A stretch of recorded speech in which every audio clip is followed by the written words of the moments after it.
Pozdravljeni vrtičkarji, pravkar obiram haskap jagode.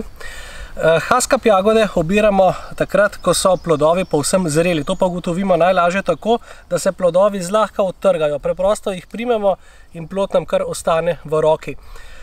Zrele so takrat, ko so plodovi povsem modro-vijolični in pa tudi sredica, meso, mora biti purpurno rdeča.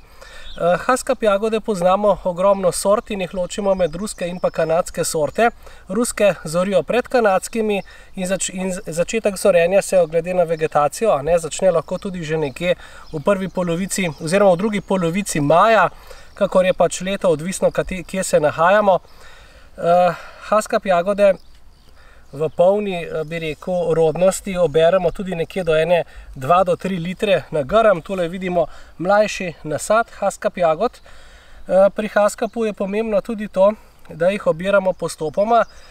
Ne obiramo plodove, ki niso povsem obarvani, ampak pri tistih plodovih nekako počakamo, da pozorijo do konca.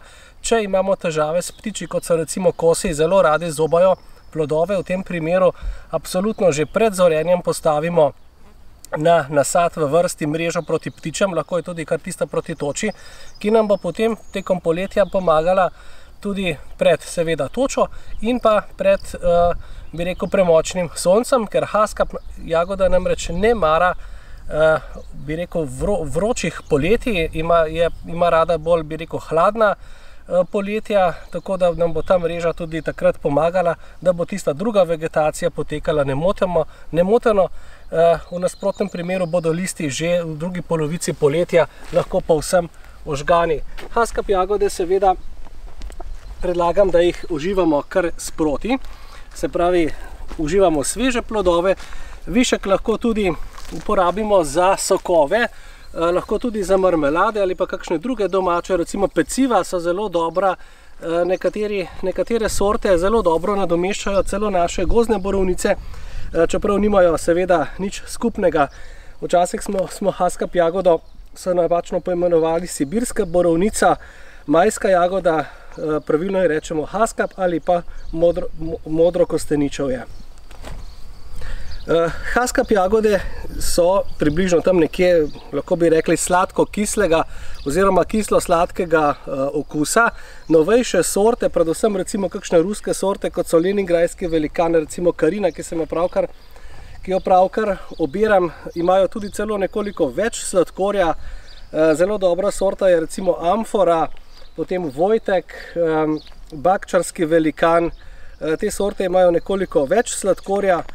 Prve sorte so bile nekoliko grenkega, trpkega okusa, tistih sort pravzaprav niti več nimamo, niti ne v ponudbi, niti ne v tej, bi rekel, takšni vrtni pridelavi. Zato gre selekcija nekako v tisto smer, da so plodovi res bolj sladki, večji, da je pridelek na rastlino tudi večji, kar je seveda veliko odvisno tudi od same rezi.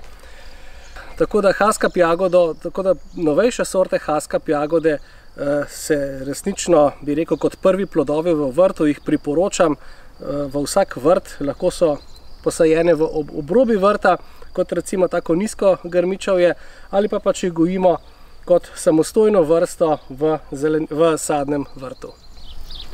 Moje ime je Primož Brezovec, veseli me, da vrtnarimo skupaj. Če so vam nasveti na zelenem svetu všeč, vas vabim, da nas spremljate na spletnem portalu Zeleni svet. Prav tako nas lahko spremljate na Facebook profilu, Instagramu in pa na našem YouTube kanalu.